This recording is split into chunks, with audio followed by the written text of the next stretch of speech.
I had always thought Japan would be the adventure of a lifetime. The allure of a new culture, different food, and an entirely different way of living was too much to resist. My job as an English teacher in a small town just outside Tokyo was perfect, giving me a chance to experience Japan in a way most tourists never could. One of the first places I discovered was the little convenience store down the street from my apartment. It wasn't a flashy 7-Eleven or a Lawson's, but a small, family-run place that had a quaint charm about it. The sign above the door read Kobayashi Mart in fading red letters. Every morning, I'd stop by for a coffee and a rice ball before heading to work. The first few months were blissful. I quickly fell into a routine and started recognizing the employees at Kobayashi Mart. There was Yuki, the shy girl who always smiled and bowed deeply whenever I entered. Then there was Kenji, a friendly college student who enjoyed practicing his English with me. But then, something strange happened. Yuki disappeared. I asked Kenji about her, and he shrugged, saying she had probably gone back to her hometown. New faces replaced hers behind the counter, but they never lasted long. At first, I didn't think much of it. High turnover is normal in convenience stores, right? One evening, after a particularly grueling day at work, I went to Kobayashi Mart for some comfort food. A young man I'd never seen before was at the register. He looked terrified, glancing nervously at the trapdoor behind the counter that I had never noticed before. It struck me as odd, but I brushed it off as the jitters of a new job. I continued my nightly visits, and the pattern became impossible to ignore. Every few weeks, a new face appeared, looking more frightened than the last. I couldn't shake the feeling that something was terribly wrong. One rainy night, curiosity got the better of me. The store was empty, save for the new girl at the register, who looked as though she might burst into tears at any moment. I pretended to browse the shelves, keeping an eye on her. After a few minutes, she opened the trapdoor and descended the stairs, leaving the store unattended. Heart pounding, I crept behind the counter and peered down the dark stairway. A faint, foul odor wafted up, and I felt a chill run down my spine. Ignoring every instinct to turn back, I carefully made my way down the steps, my footsteps muffled by the sound of the rain outside. The basement was dimly lit, and I could hear the girl sobbing quietly. As my eyes adjusted to the darkness, I saw her standing before a massive iron door, her back to me. The door creaked open, revealing a cavernous space beyond. She stepped inside, and I followed, staying as silent as possible. What I saw next will haunt me forever. In the center of the room was a grotesque creature, its enormous, bloated body covered in glistening scales. Rows of sharp teeth lined its gaping maw, and its eyes glowed with a malevolent in. The girl stood frozen, paralyzed with fear.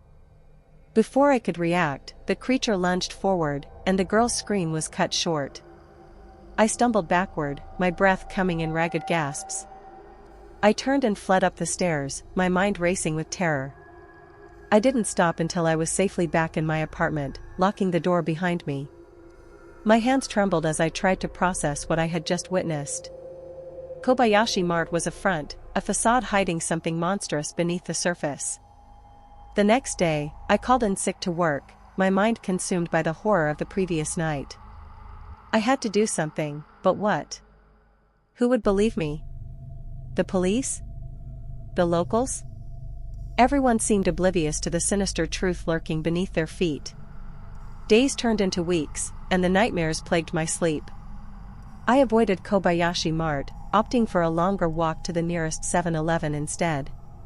But the guilt gnawed at me. I couldn't shake the feeling that I had to do something to stop this. Finally, I mustered the courage to return. The store looked the same as ever, but I knew better. Another new employee greeted me, her eyes wide with fear. I needed proof, something to show the authorities. As I browsed the shelves, I discreetly took out my phone and began recording. The trapdoor opened, and she descended the stairs. I followed, keeping a safe distance. This time, I was ready. I captured every detail, the iron door, the cavernous room, the monstrous creature. I fled once more, but this time, I had evidence. I took it to the police, my heart pounding with a mix of fear and hope. They were skeptical at first, but the video spoke for itself. A raid was organized, and Kobayashi Mart was shut down. The creature was captured, its existence hidden from the public, to prevent mass hysteria. The town moved on, unaware of how close they had come to a living nightmare. As for me, I couldn't stay. The memories were too painful, the fear too real. I returned to the US, but the horrors of that small Japanese town will stay with me forever. I still see their faces in my dreams, the terrified employees, the monstrous creature. Japan was supposed to be an adventure, but it became a waking nightmare I will never forget.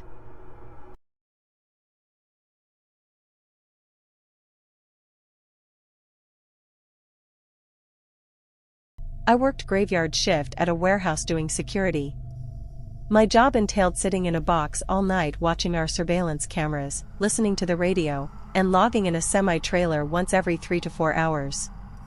The town itself was fairly sketchy, and I was surrounded by bars and railroad tracks, so I frequently had to chase folks off the property, including a terminated employee of the warehouse who was looking to gain entry, to ask for his job back. One morning, around 3 a.m., I had dozed off slightly, and the sound of screaming very nearby startled me awake.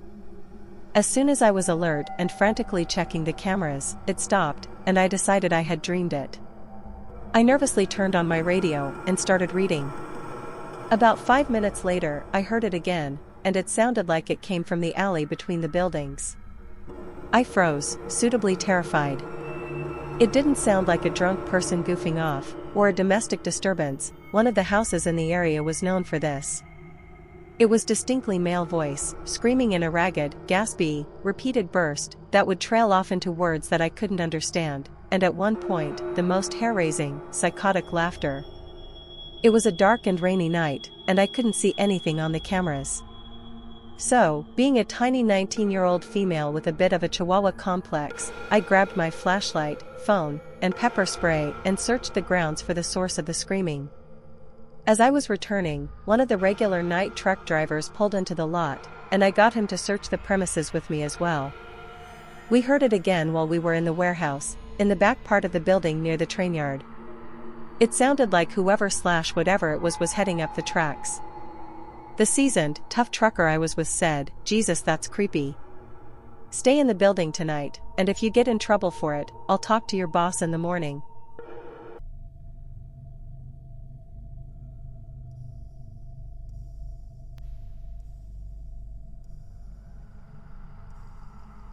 I'm a truck driver and I typically team drive, so we're rolling basically all the time. My co-driver had a death in the family and took like a week off, so I was solo driving. Which means I had to stop every night to sleep. I was coming back to Arizona from Massachusetts and stopped for the night at this sketch little truck stop on I-40 at the Arizona-New Mexico border. I had dinner and then got in the bunk to sleep. Now most trucks have a curtain between the cab and the sleeper berth, plus curtains that wrap around the inside of the cab windshield and side windows, with the idea being if you're sleeping while your co-driver is driving, you close the sleeper curtain. If you're parked and sleeping, you close the cab curtains. It gives you more space. So, cab curtains closed, sleeper curtains open, I hit the bunk. Truck is idling for the air conditioning. Some kind of noise wakes me up after being asleep for 4 or 5 hours. I'm waking up, a bit disoriented as I'm usually team driving. As I'm waking up, I see flashing red lights in the cab and I can hear the click-click, click-click of my hazard lights. They're on. I knew I hadn't left them on, kind of freaked out as I realize only one way they could be on. Someone pushed the switch and it wasn't me. I jump up and grab what I keep for protection in the truck. I look into the cab. Sure enough, hazards are on. Then I notice that my GPS unit is missing off the dash. Shit. Someone has been in my truck while I've been sleeping. I move up into the driver's seat and pull the curtain back, peering outside expecting to see some scumbag running off with my GPS and whatever else. Everything seems quiet, but it's pretty dark. I open the curtains more, turn on my headlights, and get a better look around. I see nothing. Shit, I think, they're gone. My $500 truck GPS is gone, probably other stuff is gone. I think to check the doors, they're both locked. How could that be? I look down and see my GPS unit hanging by the power cord. The suction cup came loose, the GPS fell off the dash and hit the hazard lights button on the way down. What are the chances? I didn't sleep very well the rest of that night.